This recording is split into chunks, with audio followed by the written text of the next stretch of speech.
100 vjetori i krijimit të Bankës së Shqipërisë e gjen këtë institucion përballë objektivave dhe sfidave të reja për të ardhmen. Guvernatori Genseko vuri në dukje disa prej tyre në konferencën për 100 vjetorin e Bankës Qendrore, duke vënë theksin tek tensionet gjeopolitike dhe realiteti i ri ekonomik. Sfida e parë është rritja e tensioneve gjeopolitike në ambientin e huaj.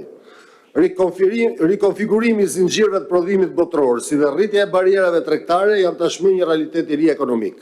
Sipas Sekos, një sfidë është inovacioni i shpejt financiar përballë një revolucioni të shpejt digjital bashkë me rreziqet që sjell.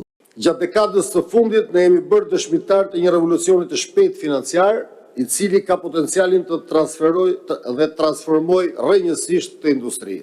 Evoluimi i shpejt dhe rritja e përdorimit të teknologjisë blockchain, të aseteve digjitale dhe të financës së decentralizuar ka përfitimet dhe rreziqet e veta.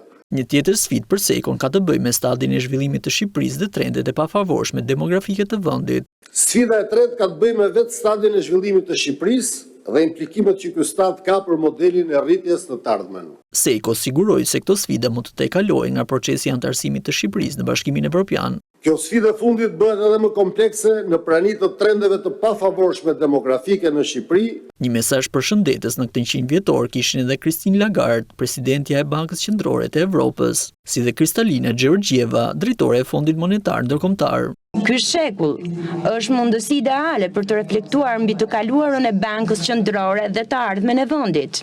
Sot, Shqipëria renditet midis vendeve me rritjen ekonomike më të shpejtë në Evropë. Me rastin e 100 vjetorit të Bankës së Shqipërisë u emetua edhe monedha numizmatike prej argjendi, pa kurs ligjor me vlerë 100 lekë.